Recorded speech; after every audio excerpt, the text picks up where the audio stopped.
ഇത് കണ്ടോ, നല്ല സൂപ്പർ മാങ്ങ ഉപ്പിലിട്ടതാണേ. നമ്മുടെ അന്നത്തെ ആ പഴുത്ത മാങ്ങയില്ലേ ഞാൻ അച്ചാറിട്ടത്, അതിൻ്റെ 2 എണ്ണം ബാക്കിയുണ്ടായിരുന്നേ.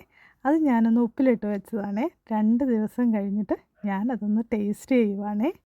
അയ്യോ, ശരിക്കും ഉപ്പിലിട്ട മാങ്ങയ്ക്ക് ഇത്രയും ടേസ്റ്റോ? സൂപ്പറായിരുന്നു കേട്ടോ.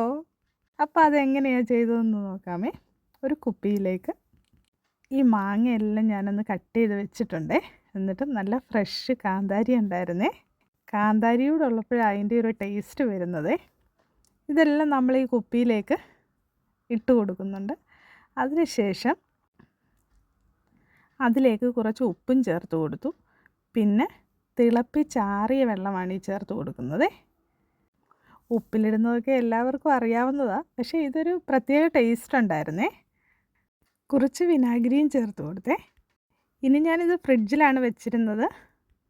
പിന്നീട് നമുക്ക് ആവശ്യമുള്ളപ്പോൾ എടുത്ത് ഉപയോഗിക്കാമേ. ഞാൻ 2 ദിവസം കഴിഞ്ഞിട്ടാണ് എടുത്തത്. നല്ല സൂപ്പർ ടേസ്റ്റായിരുന്നേ. ഞങ്ങളുടെ വീഡിയോസ് ഇഷ്ടമായാൽ ലൈക്കും കമൻറ്റും ഒക്കെ ചെയ്യാൻ മറക്കല്ലേ. Thank you for watching.